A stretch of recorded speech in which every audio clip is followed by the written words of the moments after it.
Elif Shafak, Soufi mon amour, chapitre 51, Rumi. Konya, décembre 1245.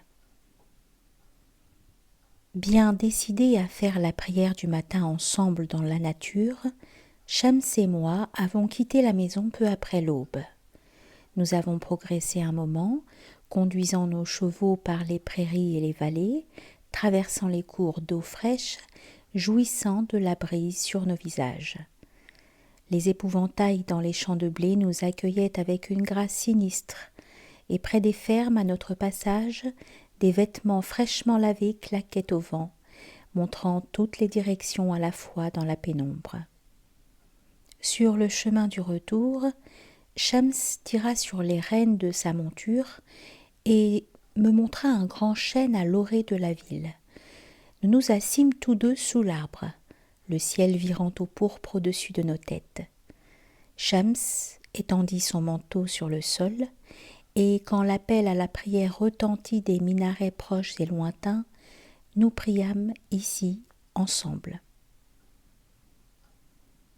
Quand je suis arrivé à Konya, dit Shams en souriant à ce souvenir lointain, je me suis assis sous cet arbre.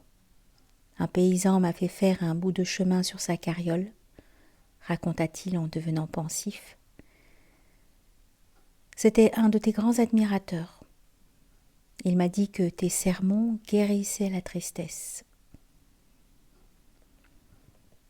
On m'appelait le magicien des mots, mais tout cela me semble si loin.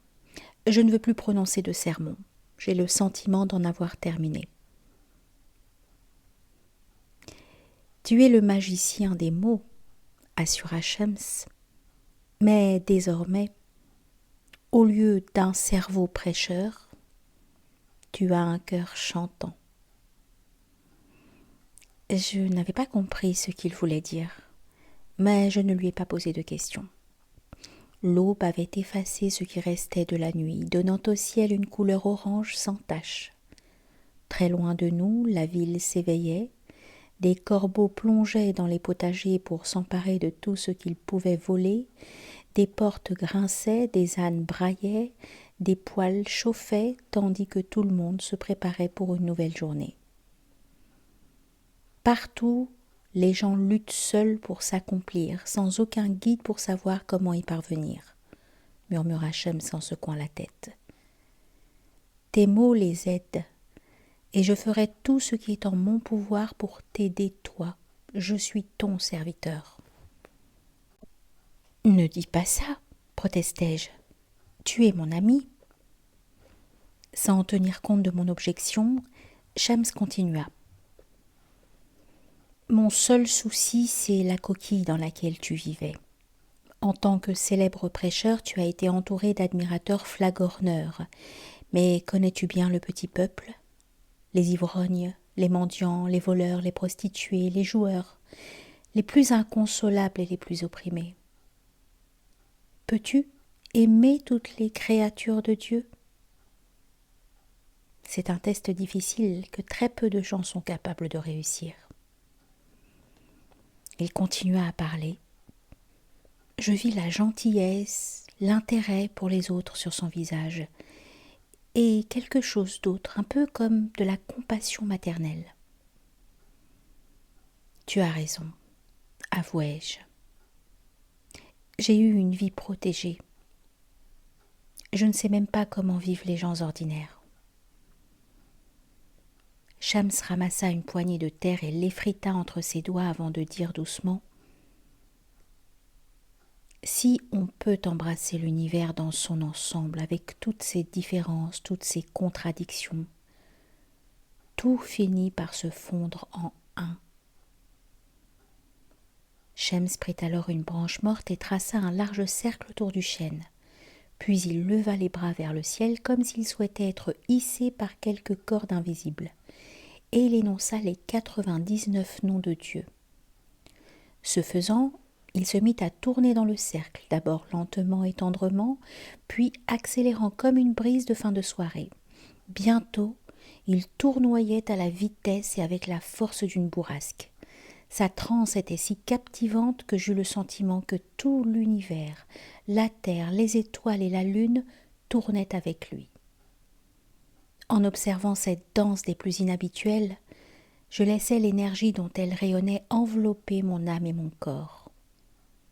Shams finit par ralentir et s'arrêter, sa poitrine se soulevant et retombant à chaque souffle pénible, le visage blanc, sa voix soudain profonde, comme si elle venait d'un lieu lointain. L'univers est un seul être. Tout et tous sont liés par des cordes invisibles en une conversation silencieuse. La douleur d'un homme nous blessera tous. La joie d'un homme fera sourire tout le monde. Ne fais pas de mal. Pratique la compassion. Ne parle pas dans le dos des gens. Évite même une remarque apparemment innocente. Les mots qui sortent de nos bouches ne disparaissent pas. Ils sont éternellement engrangés dans l'espace infini, et ils nous reviendront en temps voulu, murmura-t-il. C'est ce qu'une des 40 règles nous rappelle. Puis il tourna son regard inquisiteur vers moi. Une ombre de désespoir passa dans ses yeux, une vague de tristesse que je n'y avais jamais vue avant. Un jour tu seras connu comme la voix de l'amour, fit-il remarquer. De l'est à l'ouest, les gens qui n'auront jamais vu ton visage seront inspirés par ta voix. Et comment cela se produira-t-il, demandai-je incrédule. À travers tes paroles. Mais je ne parie ni de conférences ni de sermons. Je parle de poésie. De poésie ? Ma voix se brisa. Je n'écris pas de poésie, je suis un érudit. Cela déclencha un sourire subtil de Shams. Toi, mon ami, tu es un des plus grands poètes que le monde connaîtra jamais. J'allais protester, mais le regard déterminé de Shams m'arrêta dans mon élan. De plus, je n'avais pas envie de m'opposer à lui. Quoi qu'il en soit, quoi qu'il faille faire, nous le ferons ensemble. Nous parcourrons cette voie ensemble. Shams secoua la tête, l'air absent, et plongea dans un silence lugubre, le regard perdu dans les couleurs pastel de l'horizon.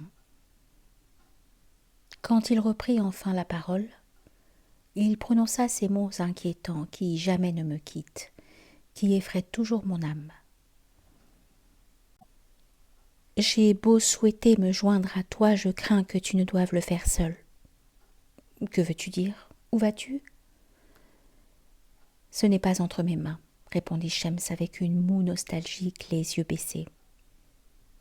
Soudain, le vent souffla dans notre direction et le temps fraîchit, comme pour nous prévenir que l'automne serait bientôt terminé. Il se mit à pleuvoir alors que le ciel était bleu, des gouttes légères et chaudes, aussi transparentes et délicates que l'effleurement d'une aile de papillon.